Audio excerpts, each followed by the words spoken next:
Video viral झाला होता. शिक्षणासाठी वडिलांनी तिला MBBS ला ऍडमिशन दिलं आणि त्या मुलीच्या मनामध्ये असा विचार आला की मला अभ्यास झेपत नाही, काही क्षणामध्ये मी आत्महत्या करण्याचा विचार करते. हे तिने तिच्या सोशल मीडियावरती टाकलं, समाज माध्यमावर. तिच्या वडिलांना ती नोटिफिकेशन आलं. वडिलांनी ते उघडलं आणि पाहिलं की आपली मुलगी अभ्यासाच्या स्ट्रेसमध्ये आहे, शिक्षणासाठीच आहे.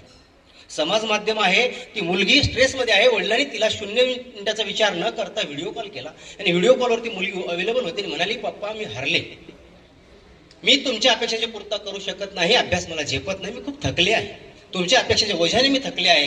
बापाने क्षणभर विचार केला आणि हळूवार आवाजात म्हणाले, बाळा अभ्यास झेपत नाही, शांतच हो, काळजी करू नकोस, तू MBBS नाही झाली तर शिक्षणाचे इतर पर्याय उपलब्ध नाही असं नाहीये. जगात अनेक पर्याय तुझ्यासमोर उपलब्ध आहेत, फक्त स्वतःला सावर आणि अभ्यासाचा विषय सोड. मी एक बाप म्हणून जी अपेक्षा केली त्या अपेक्षा माझे मूल उतरत नाही, याचा अर्थ कुठल्या तरी दुसऱ्या क्षेत्रात पारंगत होऊ शकते. आणि हा समाज माध्यमाचा एक शिक्षणातला वापरच होता. मित्रांनो, एक खेड्यातली वडगाव नावाची शाळा आहे, ज्या शाळेमध्ये दुर्गम 32 किलोमीटर जावं लागतं. तिथे एका शाळेत 30 मुलं शिकतात आणि 1-1.5 वर्षांमध्ये समाज माध्यमाचा वापर करून एक शिक्षक जगातून मदत मिळवतो आहे. 22 तासांचं त्यांनी मला आश्वासन दिलं एका वर्षासाठी की माझ्या मुलांची त्या पर्यावरण आणि वनस्पती संवर्धन या विषयावर संवाद साधणार. हा समाज माध्यमांचा शिक्षणामध्ये केलेला वापर आहे, ज्याचा सकारात्मक परिणाम ती शाळा आज उपभोगते. 6 पैलू आहेत, 7 क आहेत या समाज माध्यमाच्या शिक्षणात वापरण्याचे, ज्यामध्ये तुमच्या डोक्यात आल्या कन्सेप्ट पासून कन्झर्वेशन पर्यंत आहे, कम्युनिकेशन पासून कमर्शियल कंटेंट क्रिएशन पर्यंत हे क आहेत. यांचा विचार केला तर आमच्या शाळेतील विद्यार्थ्यांना जागतिक ओळख जर मिळवून द्यायची असेल तर सामाजिक माध्यमांचा शिक्षणातला वापर हा नक्कीच वरदान आहे. माझा विद्यार्थी कुठे कमी पडतो? आम्ही समाज माध्यमांचा वापर म्हटलं की फक्त व्हॉट्सअप आणि मीडियाकडे जातो, तसं नाहीये. समाज माध्यमात तुम्हाला स्वतःला प्रकाशित करण्याचे जागतिक मार्केट आणि देशातील मार्केट विद्यार्थ्यांना मिळवून देण्याचं एक छान व्यासपीठ आहे. जरी म्हटलं क्षणात आम्हाला एखादा मेसेज पोहोचवायचा, समाज माध्यमाचा वापर आम्ही करतो, पूर्वीही केला जायचा.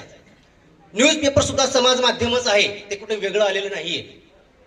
तार वापरली जायची, ते सुद्धा समाज माध्यमच आहे. तारेमधून सुद्धा अनेक लोकांची फसवणूक झालेली आहे, नाही असं कोण म्हणतं? नॅशनल आणि नॉलेज इंथुझिझम म्हणतात की हे 7 क आणि विद्यार्थ्यांना समाज माध्यमांचा योग्य वापर करण्याची जर शिक्षणाला देता येत असेल, एक शिक्षक म्हणून जर माझ्या विद्यार्थ्याला समाज माध्यम सकारात्मक बाजू मांडून त्याला पुढे नेता येत असेल तर समाज माध्यम शिक्षणाचा वापर हा वरदानच आहे. समुद्रात राहून माशाशिवाय 21व्या शतकाच्या 6शीकडे पाहत असताना समाज माध्यमाला दूर ठेवणं म्हणजे आम्ही या चांगल्या मिळालेल्या वरदानाचा रावणी वापर म्हणूया. वरदान रावणालाही मिळालं होतं, रावणाने त्याचा कसा वापर केला आपण सर्वांनी पाहिलेला आहे. म्हणून आपला रावण व्हायचं आहे का जीवन व्हायचं आहे हे आपण ठरवायचं. विद्यार्थ्यांच्या प्रगतीतील अडथळा बनायचा आहे की यशाचा चांगला सुगम मार्ग बनायचा आहे हे आपण ठरवायचं. कारण समाज माध्यम तुम्हाला कधीही वाईट गोष्टीकडे नेत नसतात. आम्ही कुठेतरी कमी पडतो शिक्षक म्हणून समाज माध्यमांचा वापर आम्हाला चांगल्या पद्धतीने करता येतो. साधी गोष्ट नाही 5 करोड रुपये मिळवणं, ते पण जर्मनीमधून, जपानमधून, अमेरिका, भारतातून तर नाहीच नाही.